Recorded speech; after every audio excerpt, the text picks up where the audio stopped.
Students, good morning. Today we will discuss about molecular markers and their applications. So, firstly, we have to notice that what are molecular markers? They are a DNA sequence that is readily detected and whose inheritance can easily be monitored. ये एक ऐसे DNA के sequence होते हैं जिनको हम detect करते हैं और उनकी इनहेरिटेंस को मॉनिटर करते हैं. पर्सन टू पर्सन ये वैरी करता है और हम जो मॉनिटर करते हैं वो जनरेशन वाइज करते हैं, F1 to F2 F1 F2 generation F3 generation. तो मॉलिक्यूलर मार्कर्स एक ऐसे मार्कर्स हैं, डीएनए सीक्वेंस है जिसके हम डिटेक्शन करते हैं, राइट. तो हम क्या यूज़ करेंगे इसमें? जो मॉलिक्यूलर मार्कर्स होते हैं इसमें स्पेसिफिक फ्रेगमेंट्स डीएनए का होता है that can be identified within a whole genome. जो स्पेसिफिक फ्रेगमेंट्स है डीएनए का उसको हम आइडेंटिफाई करते हैं पूरे के पूरे जीनोम में. जीनोम क्या है? Set of cells within a particular organism. किसी भी इंडिविजुअल या ऑर्गेनिज्म में जो ग्रुप ऑफ सेल्स होते हैं या फिर सेट ऑफ सेल्स होते हैं उनको हम जीनोम्स कहते हैं, ठीक है. मॉलिक्यूलर मार्कर्स जो होते हैं वो अलाउ करते हैं detection of the sequence differences between two और मोर इंडिविजुअल. जो डिटेक्शन करने का काम कर रहा है मॉलिक्यूलर मार्कर वो क्या कर रहा है? सीक्वेंस, जो सीक्वेंस है डीएनए को उसको डिफरेंट बता रहा है. किससे? एक पर्सन से दूसरे पर्सन, ठीक है. कोई भी पर्सन है तो उसका जो डीएनए का सीक्वेंस होता है वो कंजर्व नहीं होता है, वो एक जैसा नहीं होता है. सबका, हर पर्सन का डीएनए सीक्वेंस डिफरेंट होता है, अरेंजमेंट न्यूक्लियोटाइड्स का डिफरेंट होता है, वही ये डिटेक्ट करके बताता है. मॉलिक्यूलर मार्कर्स जो है वो पाए जाते हैं स्पेसिफिक लोकेशन में जीनोम के. हाँ, उसका एक स्पेसिफिक लोकेशन होता है, ठीक है. और वो they are use to flag the position of a particular gene. वो एक पर्टिकुलर जीन की पोजीशन को फ्लैग करते हैं, मतलब कि मार्क करते हैं, उसको हाईलाइट करते हैं और उसके बाद उसकी इनहेरिटेंस को बताते हैं. पर्टिकुलर जो डिजायर्ड कैरेक्टरिस्टिक्स होता है उसको आइडेंटिफाई करके बताते हैं. तो ओवर एंड ऑल जो मॉलिक्यूलर मार्कर का काम है वो डिटेक्शन का है, मॉनिटरिंग का है डीएनए की सीक्वेंसेस को. बात करते हैं कितने टाइप के होते हैं ये. तो इन जनरल जो मॉलिक्यूलर मार्कर्स होते हैं वो these are that type of tools which are used in to mark a trait in a living organism. हम मार्किंग के लिए इसको यूज़ करते हैं किसी भी लिविंग ऑर्गेनिज्म में, ठीक है. ये दो टाइप के होते हैं, morphological marker. One is morphological marker and another one is molecular markers, right. Morphological markers are classical markers which are used in old age. पहले हम यूज़ किया करते थे. Nowadays we are using molecular markers. Variation in macromolecules, ठीक है. macromolecules के variation के basis में दो टाइप के मार्कर्स होते हैं, एक बायोकेमिकल मार्कर, एक जेनेटिक मार्कर, जिसको हम डीएनए मार्कर्स भी बोलते हैं, ठीक है. तो बायोकेमिकल मार्कर्स में आते हैं आइसो एंजाइम, ठीक है. आइसो एंजाइम्स क्या होते हैं? They are protein produced by expression of genes, right. So they have low polymorphism, they requires expression of trade और gene, they have dominance effect, expression of sex limited expression होता है और express late in life. So these are all the characteristic of biochemical markers, but we have to emphasize on the genetic marker because we have to study about the genetic markers. So genetic markers or DNA markers are RFLP, AFLP. RFLP इसको आप correct करिएगा क्योंकि आपके syllabus में गलत दिया हुआ है. वो RFLP है, AFLP एंड RAPD, SSR और भी बहुत से DNA मार्कर्स होते हैं जो कि किस पे डिपेंड करते हैं? द सीक्वेंस ऑफ डीएनए में. मेजॉरिटी में हमें बस यही लेके चलना है कि डीएनए के सीक्वेंस को एम्फसाइज करके हम उसमें वेरिएशन देख रहे हैं एक पर्सन से दूसरे पर्सन. यही मेन रोल है, मेजर रोल है जेनेटिक मार्कर्स का.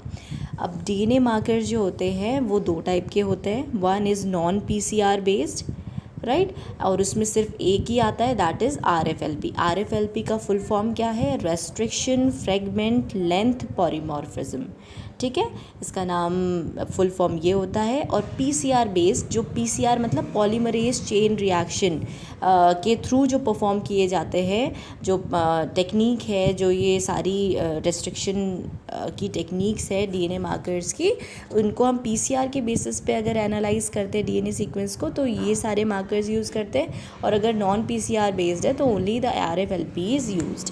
तो पीसीआर बेसिस पे कौन कौन से हैं? RAPD, that is random amplification of polymorphic DNA. Second one is AFLP, that is amplified fragment length polymorphism. SCAR, sequence characterize amplified region. STS, sequence stacked site. Express sequence size, EST. SNP, single nucleotide polymorphism. SSR, simple sequence repeats. And CAPS, cleaved amplified polymorphic sequences. So these are the markers comes under PCR based, right? Now what are the properties of ideal genetic marker? Mean अगर हम properties की बात करें तो ideal कौन सा genetic marker होगा जो कि आइडियली यूज़ कर पाएंगे, जिसमें ये सारे कैरेक्टरिस्टिक होंगे, वही एक आइडियल जेनेटिक मार्कर कहलाएगा. So it must be polymorphic, it should be polymorphic, then we can consider that marker as a ideal marker. Second one is the codominant inheritance, right. Codominant मतलब आपने genetics में पढ़ा होगा, जो classical genetics में हम पढ़ते हैं, इनकम्प्लीट इन डोमिनेंस और डोमिनेंस, रेसेसिव, कोडोमिनेंसी. वो मतलब होता है कि दोनों पेरेंट हैं, मदर और फादर, उनके जो जीन्स हैं वो एक्सप्रेस हो रहे हैं, उनके जो कैरेक्टरिस्टिक्स हैं वो शो हो रहे हैं बेबी में, राइट. प्रोजेनी में वो उनके दोनों के कैरेक्टरिस्टिक डोमिनेंट है. That characteristic is known as the codominant characteristic. ठीक है, तो को डोमिनेंट इनहेरिटेंस का मतलब यही होता है कि दोनों पेरेंट्स के जो कैरेक्टरिस्टिक्स हैं, जो जीन्स हैं, वो प्रोजेनी में आए हैं, ठीक है, इनहेरिट हुए हैं. Marker should be evenly and frequently distributed through out the genome. जो डिस्ट्रीब्यूशन है मार्कर का वो इवन होना चाहिए और फ्रीक्वेंट होना चाहिए जीनोम में, right. And it should be easy, fast and cheap to detect. और ये इजी होना चाहिए, फास्टली होना चाहिए और चीप तो फर्स्ट प्रेफरेंस होती ही है किसी भी टेक्निक को यूज़ करने में, तो for the detection. And it should B reproducible होना चाहिए. जो भी हमें रिजल्ट चाहिए that should be like accurate. और जो एक्सचेंज है डाटा का बिटवीन लेबोरेटरीज वो भी ज़्यादा होना चाहिए, right. So these are the characteristic which comes under the ideal genetic marker. Now, what are the comparison of the most broadly used techniques of the molecular markers? So, mainly we emphasize the 4 markers, and in your syllabus only these markers are highlighted: RFLP, RAPD, AFLP, SSR, which is also known as microsatellite, right. So what are the characteristics, features between these 4 DNA markers, or you can say molecular markers? So firstly we are considering the DNA required, how much DNA we required in a particular molecular marker. So first one is the RFLP. We require 10 DNA, 10 μg, right, microgram. And in RAPD 0.02 and AFLP 0.5 to 1, and in SSR we want 0.05, right. Now the DNA quality should be high in RFLP, RAPD should also be high. In AFLP it can be moderate. AFLP and SSR it like be moderate type. PCR based if we talk about, so only RFLP should be no, because it is non-PCR based, and other one like RAPD, AFLP, SSR, they are PCR based. Number of polymorphic loci analyzed, 1 to 2, 3, 1.5 to 50. Number of polymorphic loci analyzed in this molecular marker technique, 20 to 100 and 1 to 3. So these are the number of polymorphic loci we analyze in this molecular marker technique, right. Polymorphism क्या होता है? जब भी sequences का variation हमें देखने को मिलता है जीनोम में, तब उसको पॉलीमॉर्फिज्म बोलते हैं या पॉलीमॉर्फिक लोकाई बोलते हैं, ठीक है। ईज़ ऑफ यूज़, मतलब यूज़, इसका जो हम यूज़ करेंगे ये टेक्निक को, वो कैसा है, किस टाइप की है, इट्स ईजी और not easy. So RFLP is not easy, it's very tedious process, and RAPD, AFLP and SSR is an easy process, okay, comparatively to RFLP. Reproducibility is like high in RFLP, unreliable in RAPD, high in both AFLP and SSR. So only in RAPD it's unreliable, otherwise it's high in RFLP, AFLP and SSR, right? Development cost is high in SSR, high in SSR, moderate in FLP, and low in RFLP and RAPD, right?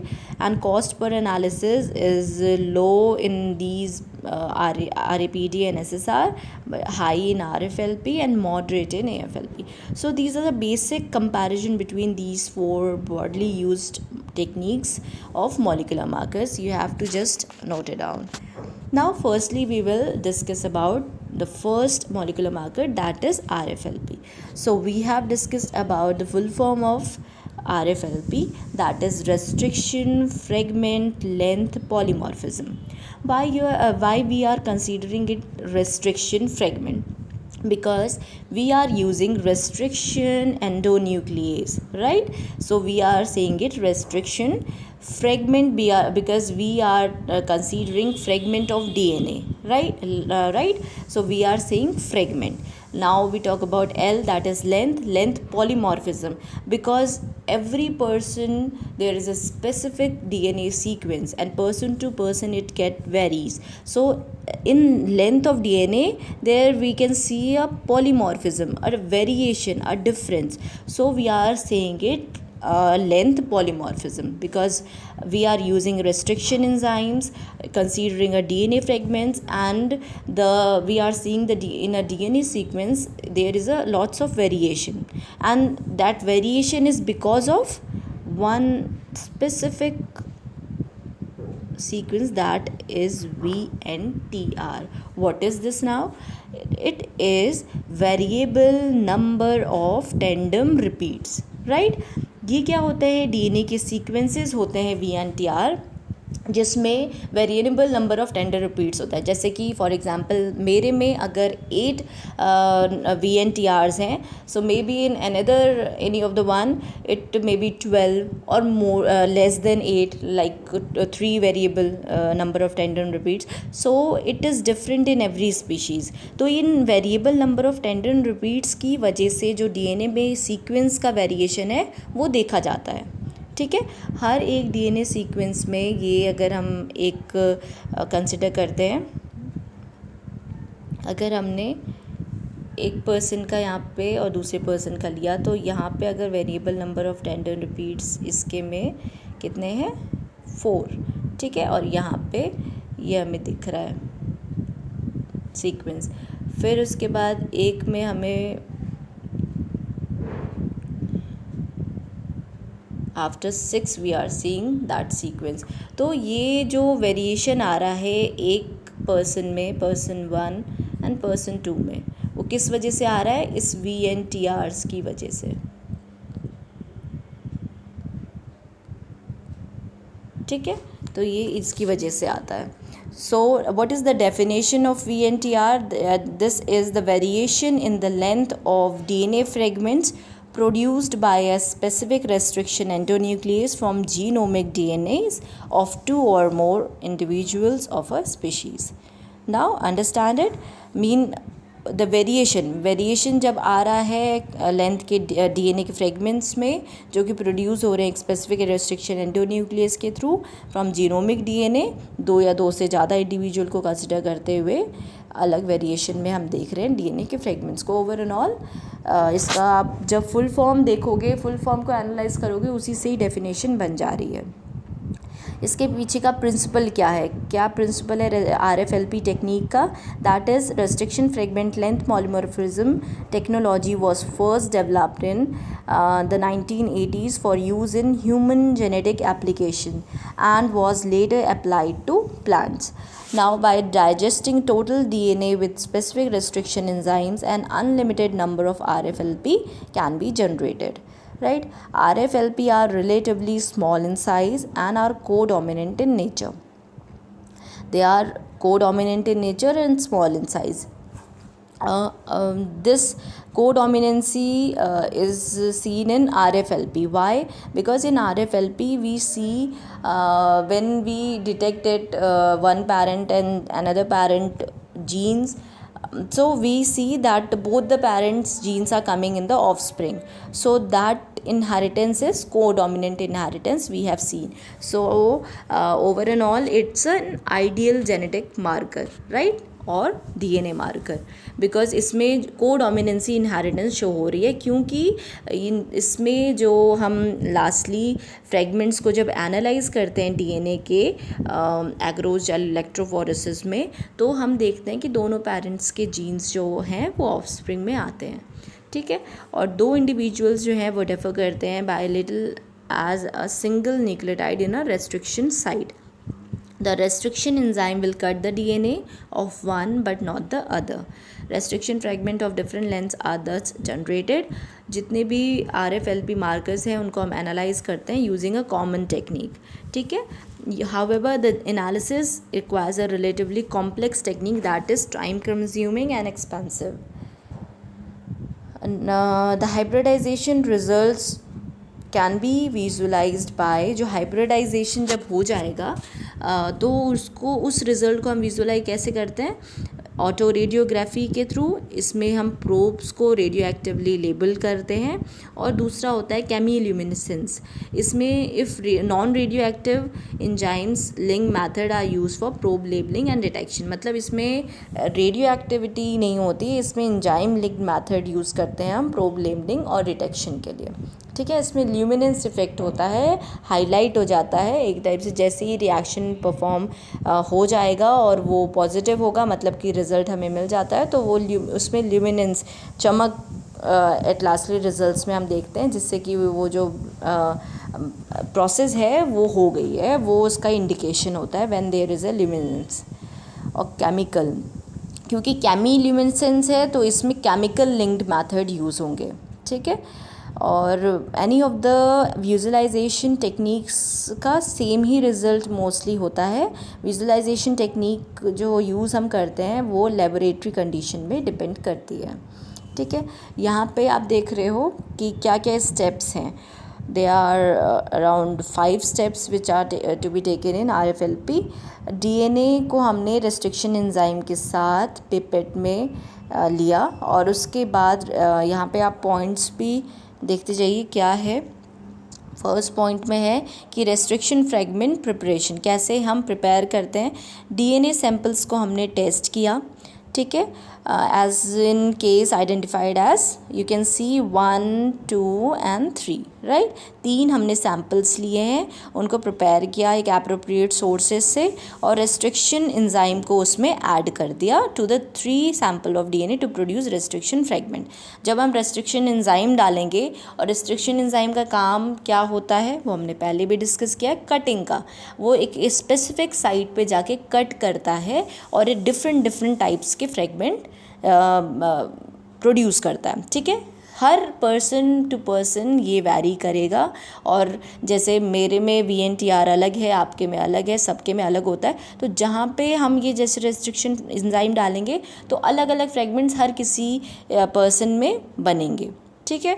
तो ये हम 3 sample हमने अलग अलग sources से लिए, फिर हमने उस DNA सैम्पल में रेस्ट्रिक्शन एंजाइम डाला, तो अब हमें क्या मिलेंगे, डिफरेंट रेस्ट्रिक्शन फ्रेगमेंट्स मिल जाएंगे. किसी में 3, किसी में 4, किसी में 2 अलग अलग फ्रेगमेंट्स मिलेंगे. जहाँ जहाँ पे इकोराई, EcoR1 ये सब डिफरेंट रेस्ट्रिक्शन एंजाइम होते हैं, उनको कंसिडर करके हम फ्रेगमेंट्स बनाते हैं, ठीक है। तो रेस्ट्रिक्शन फ्रेगमेंट्स जब हमें मिल जाएंगे by using the restriction enzyme, as for example EcoR1 को ही हम कंसिडर करते हैं, तो फिर हमने इसको रन कराया इलेक्ट्रोफोरेसिस में, ठीक है। इलेक्ट्रोफोरेसिस में क्या होता है, the mixture of restriction fragment from each sample are separated by electrophoresis.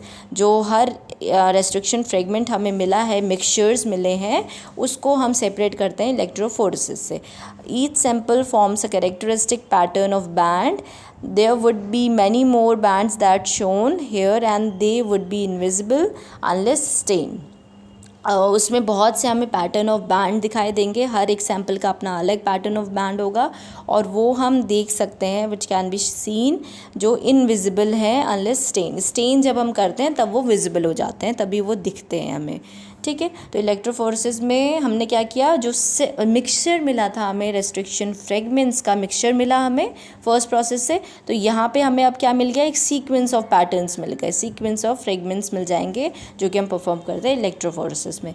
Now the third one is the blotting. अब हम करेंगे ब्लॉटिंग। ब्लॉटिंग में क्या होता है, नाइट्रोसेलुलोज पेपर हम कंसिडर करते हैं, एक जेल उसके नीचे जेल लगाते हैं, फिर उसके नीचे स्पॉन्ज होता है और उसके नीचे क्या होता है, अल्कलाइन सॉल्यूशन, राइट। और सबसे ऊपर होता है पेपर टॉवल, ठीक है। तो ये ब्लॉटिंग टेक्निक में हम कैपिलरी एक्शन के थ्रू क्या करते हैं, पुल करते हैं अल्कलाइन सॉल्यूशन को अपवर्ड, ठीक है। कैपिलरी एक्शन मतलब फोर्स जनरेट होता है और अल्कलाइन सॉल्यूशन ऊपर की तरफ फोर्सली आता है through the gel and through a sheet of nitrocellulose paper laid on top of it, transferring the DNA to the paper and denaturing it in the process. Transfer करता है वो उस पेपर में, उसका जो सॉल्यूशन है वो आ जाता है और डीनेचर हो जाता है, मतलब DNA जो है, जो डबल स्ट्रैंडेड DNA है वो सिंगल स्ट्रैंडेड में कन्वर्ट हो जाता है। डीनेचरिंग मतलब खोलना, DNA के स्ट्रैंड्स को डीनेचर करना, सिंगल स्ट्रैंड में कन्वर्ट करना, ठीक है। सिंगल स्ट्रैंड जो होता है DNA का वो स्टिक हो जाता है पेपर में, ठीक है, और वो स्पेसिफिक पोजीशन में एग्जैक्टली जैसे जेल में अरेंज होता है वैसे ही, जैसे ही यहाँ पे अरेंजमेंट था इसका मतलब ये, वैसे ही यहाँ पे ऐसे ऐसे नाइट्रोसेलुलोज पेपर के ऊपर अरेंज हो जाएगा सिंगल स्ट्रैंड्स, ठीक है। यहाँ पे जैसे ये है, ये अभी थोड़ा सिस्टमैटिक मतलब नहीं आया है, आप समझ रहे होगे, ये इस टाइप से यहाँ पे अरेंज हो जाएगा पेपर के ऊपर, ठीक है। तो थर्ड टेक्निक हो गई blotting. Now we moving on to the fourth step, that is hybridisation with radioactive probe. Radioactive probe के थ्रू हम हाइब्रिडाइजेशन करेंगे, ठीक है। इसमें क्या करते हैं, जो पेपर ब्लॉट हमें मिला है उसको हम एक सॉल्यूशन में एक्सपोज करते हैं जिसमें रेडियो एक्टिवली लेबल्ड प्रोब होते हैं, ठीक है। रेडियो एक्टिवली लेबल्ड प्रोब से क्या होगा, सिंगल स्ट्रैंडेड DNA जो है complementary to DNA sequence of interest, वो अटैच हो जाएगा by base pairing to restriction fragments of complementary sequence. यहाँ पे आप देख रहे हो ये DNA सॉल्यूशन एक प्लास्टिक बैग में है और उसको हमने जब प्रोब से यहाँ से जो पेपर ब्लॉट है उसको पील्ड ऑफ मतलब निकाला, जैसे कि हम निकालते हैं किसी भी प्लांट से, हम जब उसका आउटर लेयर होता है उसको पील ऑफ करते हैं ना, तो वैसे ही इसको हम जब हमने यहाँ पे रखा था तो एक पेपर होता है जो ऊपर पे उससे अटैच रहता है, उसको हम पील करके यहाँ पे इस जगह पे लाके रख देते हैं और फिर रेडियो एक्टिव प्रोब को उस पर हाइब्रिडाइज करते हैं और लास्टली हमें क्या मिलता है, जो DNA हम चाह रहे थे, मतलब एट लास्टली जो F1 जनरेशन में वो गया है नहीं गया है, या जो भी प्रोब का सीक्वेंस है वो अटैच हो जाता है बेस पेयरिंग के थ्रू रेस्ट्रिक्शन फ्रेगमेंट से, और एट लास्टली हम जो प्रोब हैं जो उससे अटैच्ड हो जाएंगे, ठीक है। क्योंकि प्रोब भी जो हमने यूज़ किया है वो सिंगल स्ट्रैंडेड है, यहाँ पे आप देख रहे हो ये पॉइंट देखो, ये जो है प्रोब है वो सिंगल स्ट्रैंडेड DNA है, ठीक है। Probe is single stranded DNA और इसको जब हम डालेंगे उस पील ऑफ पेपर ब्लॉट में तो वो वहाँ जाके अटैच हो जाएगा जहाँ पे ये हमें मिले हैं फ्रेगमेंट्स, ठीक है। ये वहाँ जाके अटैच हो जाएगा और क्या करेगा, हाईलाइट करेगा। रेडियो एक्टिव है ये, इसमें ल्यूमिनेंस एक्टिविटी है, तो ये क्या चमकेगा, राइट। इसमें फ्लोरेसेंस होता है तो ये हाईलाइट हो जाता है, और जैसे ही जो जो चिपक जाएंगे उससे वो हाईलाइट हो जाएंगे, वो एरिया हाईलाइट हो जाएगा, और फिर उसके बाद हम क्या कर देंगे, जो अनअटैच्ड प्रोब है उसको बहा देंगे, रिंस अवे, मतलब उसको हटा देंगे, ठीक है। The last activity is the radio auto radiography. Now in this what we do is we take a sheet of photographic film which is laid over a paper. हमने जो पेपर लिया था जिसमें हमें ये यहाँ पे बैंड मिला था, है ना, ये जो बैंड्स थे ये यहाँ पे आए थे डिफरेंट, और फिर हमने इसको यहाँ से पील ऑफ किया, हटाया, और फिर जो प्रोसेस था दैट इज़ दिस, इसमें हमने प्रोब जो थे यहाँ पे, जो जो प्रोब थे वो यहाँ पे आके जुड़ गए, राइट, यहाँ आके जुड़ जाएंगे। उसके बाद जो जुड़ गए हैं वो हाईलाइट होने लगेंगे। तो जो हाईलाइटेड प्रोब्स हैं उनकी जो रेडियो एक्टिविटी है in the bound probe exposes the film to form an image corresponding to the specific DNA bands, और जो बैंड्स होंगे उसमें डीएनए पाए जाते हैं that have base pairs with the probes, और बैंड पैटर्न्स जो होते हैं वो हर किसी में 1 and 2 are identical but 3rd is different. आप अच्छा इसमें आज लास्टली रिज़ल्ट बताया हुआ है कि क्या होगा, क्या देख रहे हैं हम कि जो फर्स्ट और सेकंड का बैंड है वो क्या है, सिमिलर है। आप देख रहे हो 3 बैंड्स इसमें मिल रहे हैं फर्स्ट और सेकंड पर्सन के, but third person is variate, क्योंकि इसमें आप देख रहे हो कितने मिल रहे हैं, 5 बैंड्स मिल रहे हैं। सो 1 and 2nd person is DNA fragments is the same, but the third person DNA sequence is getting varied. तो हमें डिफरेंट डीएनए के फ्रेगमेंट्स मिल रहे हैं तीनों में। तो ये ही ओवरऑल RFLP का मोटो होता है कि डीएनए की जो डिफरेंट सीक्वेंसेस है पर्सन टू पर्सन, ये डिफरेंट होते हैं कि नहीं, ये हम देख पाते हैं, डिटेक्ट कर पाते हैं, मॉनिटर कर पाते हैं RFLP मेथड के थ्रू।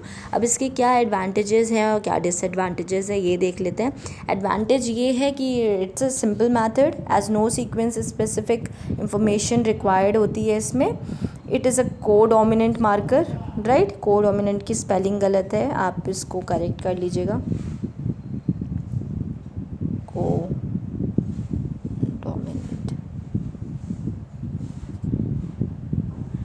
राइट, और it did not depend on PCR, ये PCR पे डिपेंड नहीं होता है, that is the third advantage of RFLP method. what are the disadvantages? It required large amount of highly pure DNA, okay, it require constant supply of probes, इसमें बहुत highly amount of pure DNA मतलब चाहिए होता है, और इसमें constant supply चाहिए होता है प्रोब्स का। प्रोब्स हमने जो यूज़ करे थे हम किस में, ऑटो रेडियोग्राफी में, राइट, जिसमें हम सिंगल स्ट्रैंडेड डीएनए प्रोब्स को नाइट्रोसेलुलोज जो हमने पेपर लिया था उस पर ट्रीट करवा रहे थे, हाइब्रिडाइज करवा रहे थे, और उसमें फ्लोरेसेंस जनरेट हो रहा था। It is laborious to identify suitable markers and it is time consuming, it requires expert eyes in autoradiography. As you can see इसमें कोई भी आके परफॉर्म नहीं कर सकता है, इसमें वी वांट एक्सपर्ट आइज जिसको पता हो, नॉलेज हो डीएनए सीक्वेंसेस के वेरिएशन की, सारे के जीनोम की, और कैसे सीक्वेंस अरेंज होते हैं, प्रोब्स की कौन सा हम रेस्ट्रिक्शन एंजाइम यूज़ करेंगे, कहाँ पे जाके वो बाइंड करेगा, मतलब एक्सपर्टाइज जो होगा इस फील्ड में ऑटो रेडियोग्राफी में, that person can only perform this type of technique. Okay, so this is overall I think a brief, or you can say a brief or summary of this RFLP method. and RFLP जो है वो को dominant क्यों कहा जाता है, इसमें क्या वेरिएशन होता है, और इसका फुल फॉर्म क्या है, और क्यों कहा जा रहा है इसको रेस्ट्रिक्शन फ्रेगमेंट लेंथ पॉलीमॉर्फिज्म, ये सारा हमने पढ़ लिया है। ब्रीफ नहीं है, डिटेल ही है, और भी आपको इसके बारे में और डिटेल में भी है अभी, लेकिन वो आप नहीं समझ पाओगे कैसे ये होता है लैब में, वो और भी चीज़ें हैं, लेकिन according to BSc it's sufficient for you. And lastly हम इसको कर क्यों रहे हैं परफॉर्म, ये चीज़ भी आपको पता होनी चाहिए। तो ये मोस्टली ये चीज़ भी आप नोट डाउन कर लेना कि कहाँ कहाँ ये यूज़ होता है। तो ये मेजॉरिटी में किस चीज़ में यूज़ करते हैं, पेरेंटिंग में। ठीक है, पेरेंटिंग में अगर हम देखें तो पेरेंटिंग में क्या यूज़ करेंगे, मतलब क्यों यूज़ कर रहे हैं पेरेंटिंग, अगर हम देख रहे हैं तो कभी कभी क्या होता है कि सस्पेक्ट होता है कि ये मेरा बच्चा है या this child is mean of our family. ये कभी कभी ये इश्यूज़ आते हैं बहुत से घरों में या फिर कोर्ट में, तो वो चीज़ हम क्लैरिफाई कैसे करते हैं। ठीक है, वहाँ पे क्लैरिफिकेशन किस बेसिस पे होता है, on the basis of RFLP। यही DNA मार्कर की टेक्निक है जो कि यूज़ होती है कि सस्पेक्ट का हम जो बच्चा है उसके DNA मार्कर्स लेते हैं और पेरेंट्स के लेते हैं, और जो हम पेरेंट्स के लेंगे मार्कर्स जैसे P1 P2, ये फादर का हो गया, ये मदर का हो गया और ये बच्चे का हो गया। ठीक है, ऑफस्प्रिंग का हो गया। तो अगर हमें इस बैंड सेम मिल देंगे, ठीक है, मदर फादर के 2 बैंड मिले और बच्चे का भी सेम पोजीशन में बैंड मिला, तो दैट मीन्स ये जो ऑफस्प्रिंग है, ये जो बच्चा है, ये इन्हीं का है, राइट, ये इन्हीं पेरेंट्स का है, ये इन्हीं का बच्चा है। जो उन्होंने क्लेम किया था कि दैट चाइल्ड इज़ माइन, वो हमारा बच्चा है, तो वो करेक्ट है। लेकिन बाय डिफ़ॉल्ट अगर वो सीक्वेंस नहीं आता है, ठीक है, सीक्वेंस में वेरिएशन होता है। अगर पेरेंट के 3 स्ट्रैंड आ रहे हैं और मदर के 2 स्ट्रैंड आ रहे हैं, बच्चे के स्ट्रैंड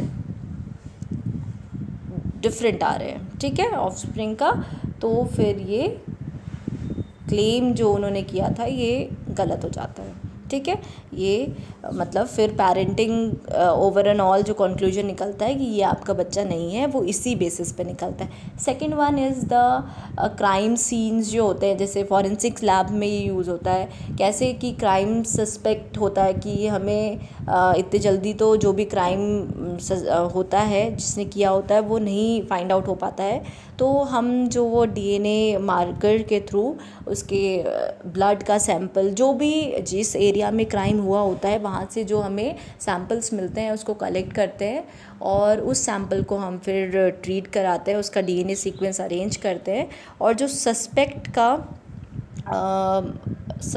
का DNA सीक्वेंस होता है उसको हम ट्रीट करते हैं। और जो क्राइम से हमें मिला था, जो एक सस्पेक्ट होते हैं, सस्पेक्ट जो हम ढूंढते हैं कि हाँ ये कर सकता है, उसका हम DNA सीक्वेंस का अरेंजमेंट देखेंगे। और जो क्राइम सीन से हमें सस्पेक्ट जो मिला DNA का सीक्वेंस क्राइम सीन से, उसको हम देखेंगे। तो वो अगर सेम आ जाते हैं, जो क्राइम सीन से हमें DNA का सीक्वेंस का सैंपल, जैसे कि हेयर्स हो गए, नेल हो गए, या फिर फिंगरप्रिंट होता है गन या फिर नाइफ में, या फिर XYZ जो भी क्राइम सीन से हमें एक सैंपल मिलता है किसी भी पर्सन का, तो उसको हम सस्पेक्ट से अगर देखते हैं उसके सीक्वेंस को, तो अगर हमें सेम मिलता है, सो दैट मीन्स कि यही जो सस्पेक्ट है इसी ने ही क्राइम परफॉर्म किया है। और अगर सीक्वेंस में वेरिएशन रहता है, सो वी कंसिडर कि जो सस्पेक्ट है वो सही इंसान है, उसने क्राइम नहीं किया है, फिर वो दूसरा सस्पेक्ट को ढूंढते हैं। तो ये ओवरऑल फॉरेंसिक साइन मतलब क्राइम सस्पेक्शन के लिए भी ये DNA मार्कर टेक्निक यूज़ की जाती है।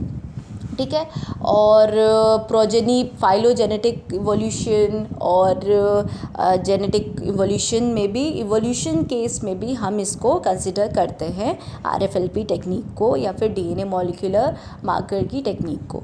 तो ये सारे के सारे पॉइंट्स हैं, ये भी आप ऐड ऑन कर लेना, और इसका PDF भी मैं आपको दे दूँगी जिससे कि आप इसके नोट्स प्रॉपर बना लो। ठीक है, और अब हम कल डिस्कस करेंगे RAPD के बारे में और AFLP के बारे में। ठीक है, thank you so much for today's video, thank you.